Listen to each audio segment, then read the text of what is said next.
कागलमधील काळंबावाडी धरणग्रस्त वसाहतीत काही व्यक्तींनी धरणग्रस्तांच्या अज्ञानाचा गैरफायदा घेत शाळा, समाज मंदिर, क्रीडांगण आणि इतर सार्वजनिक जागांवर ताबा मिळवल्याचा आरोप धरणग्रस्तांनी केलाय।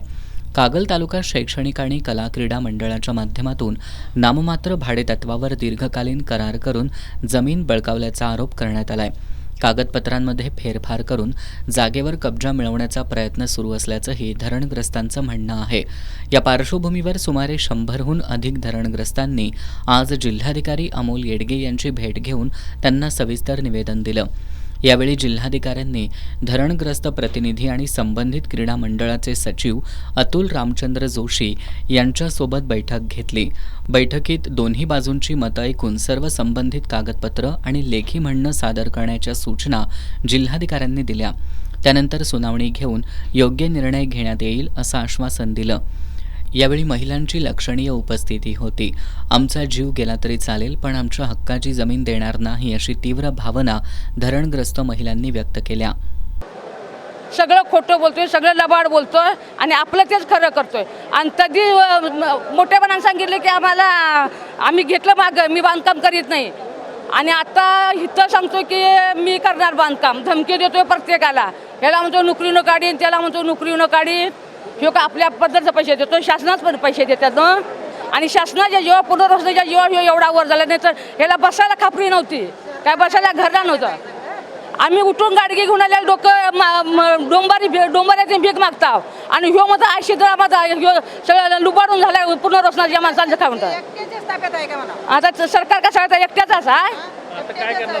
आता आमची जागी द्यायची नाही, माझी देवस्थानाची जागी द्यायची नाही, आणि त्याला तिथं आम्ही बांधू देणार नाही। काय बी होऊन दे तिथं, आमचा पराने गेला तरी चालेल, पण त्याला तिथं आम्ही बांधू देणार नाही।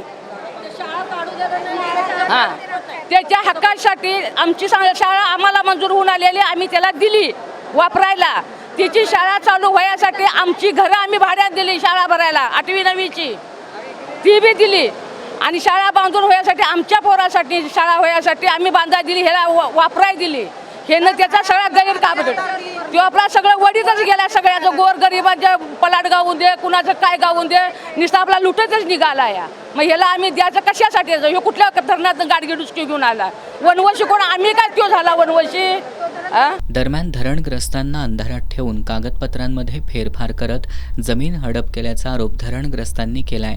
कागल या ठिकाणी आमची वसाहत आहे। गेले 30 वर्ष आम्ही त्या वसाहतीमध्ये राहतोय। आम्ही काळंबावाडी धरणग्रस्त म्हणून आम्ही दुधगंगा प्रकल्पातून विस्थापित झालेली लोक आहोत, आणि आम्ही सगळ्या आमच्या घरादाराचा त्याग करून आम्ही 30 वर्ष कागल या काळंबावाडी धरणग्रस्त वसाहतीमध्ये राहत आहे।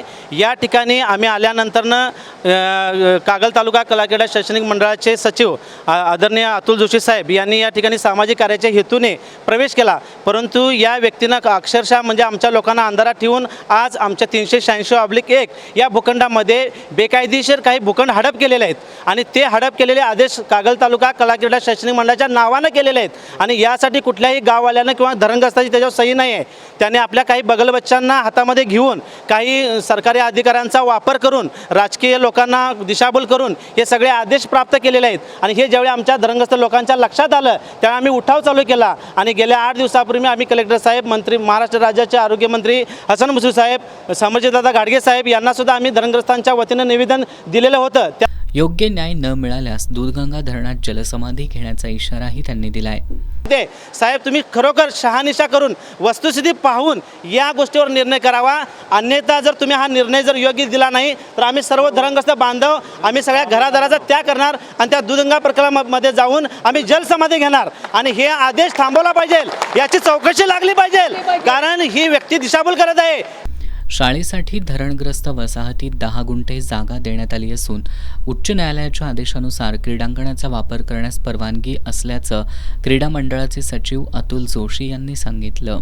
मंडळ माझ्या शाळेसाठी धरणग्रस्त वसाहत कागल येथे महाराष्ट्र शासनाने 10 गुंठे जागा इमारत बांधण्यासाठी प्रदान केली होती। त्यावर तिथल्या काही मोजक्या धरणग्रस्तांनी हायकोर्टला आणि महसूल कमिशनरांच्याकडे जाऊन विविध ठिकाणी तक्रारी केल्या। त्यानंतर त्यांनी पुणे हायकोर्टमध्ये या सगळ्या गोष्टींचा उहापोह झालेला आहे, आणि हायकोर्टनं हे सांगितलेलं आहे की शाळा विथ क्रीडांगण ही देण्याची जबाबदारी शासनाची आहे आणि जिल्हाधिकाऱ्यांनी केलेली कार्यवाही ही बरोबर आहे आणि त्यामुळं प्रकल्पग्रस्ताचं कुठलंही नुकसान होत नाही. आमच्या शाळेमध्ये 600 विद्यार्थी आता शिक्षण घेत आहेत आणि हायकोर्टचे दोन्ही निकाल झालेले आहेत. ज्या क्रीडांगणासाठी ते तक्रार करतात ते सुद्धा हायकोर्टच्या आदेशानंच आम्हाला वापरण्यासाठी केवळ दिलेलं आहे, मालकी हक्कानं नाही. आणि त्यामुळं आता कलेक्टर साहेबांनी जी मिटिंग घेतली, दोघांचं म्हणणं ऐकून घेतलं आणि त्यांनी सांगितलेलं आहे आम्हाला की आम्ही म्हणणं तुमचं लेखी स्वीकारलेलं आहे आणि त्याच्यावर आम्ही कागद बघून योग्य तो निर्णय घेऊ. यावेळी बबन पटकारे, प्रकाश राणे, राजू यादव, सुरेश साऊळ, बबन गुरव, तानाजी यादव, S.T. पाटील, सुनील माने यांच्यासह काळंबावाडी धरणग्रस्त मोठ्या संख्येनं उपस्थित होते.